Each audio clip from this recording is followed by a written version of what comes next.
A lot of ladies come in and get pro golf instruction. You know, some they like the Jays band, don't they? They dig the Jays band. Some of them do. Yeah, I've actually heard that you're one of the more popularly requested among the female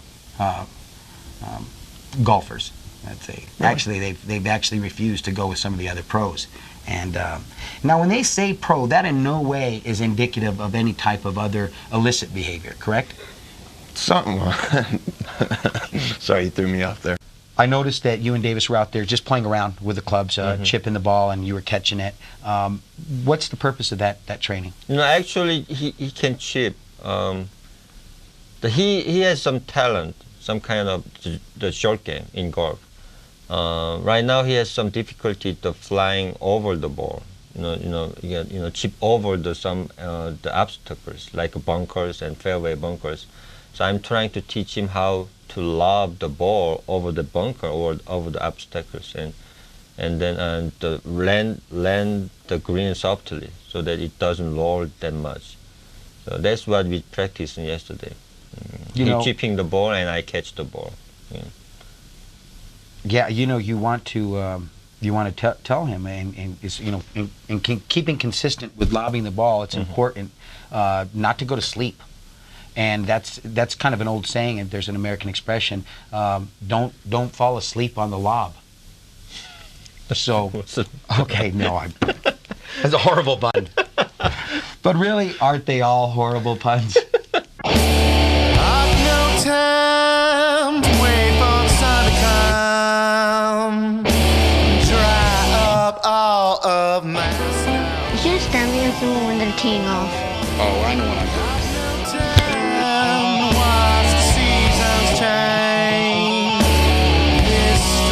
Chill has got to go. Snow plow. Snow plow. Snow plow. Pause on the spot, hanging out.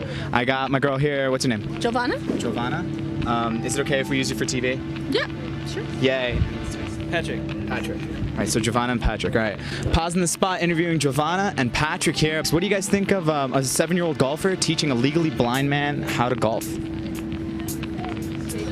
Yeah. Yeah. Right? You're right. That seems kind of, I'm telling you, not right. I've seen it happen. Wow. It's amazing. A 7-year-old, about this big, Davis Chung, teaching Red, our guy Red, how to golf. I mean, it's pretty amazing thing. Is he doing a good job? Yeah, he's teaching him how to do it, and Red's picking it up, and he's legally blind, but he can see a little. Right. And he can see the ball. He does it. What do you think about that? It's amazing. When we were out on the green playing with Davis, I noticed that he had a kind of a routine or a little ritual that he did before he hit the ball. He would kind of step to the side and make his swing, and then kind of step back into it and alter his feet in a kind of a real set manner. Is that just coincidental, or is that part of his? Actually, he learned that routine thing from his instructor, the James Roberts. Normally, he has a tendency to address the ball into the right side. So that means he aiming right. It's not the target. Square to the target line. That's why James taught him to do same kind of thing, routine thing, every time he addressed the ball, the driving or chipping or putting.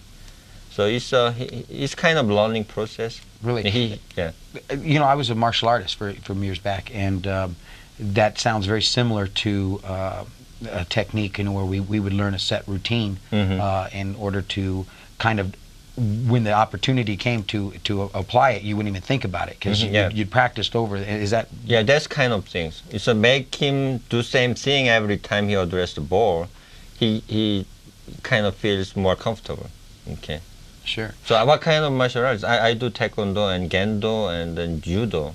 Wow. Yeah, I've always wanted to take judo or at least jiu-jitsu. No, I took a little kickboxing and a little kung fu here. That actually at the Chinese Cultural Center in Albuquerque, I took some kung fu and I love Japanese kendo, kickboxing. I did kendo about 2 years. Oh, kendo. Yeah. Oh, with the sword. I have me and Jed do a routine with the Shinai.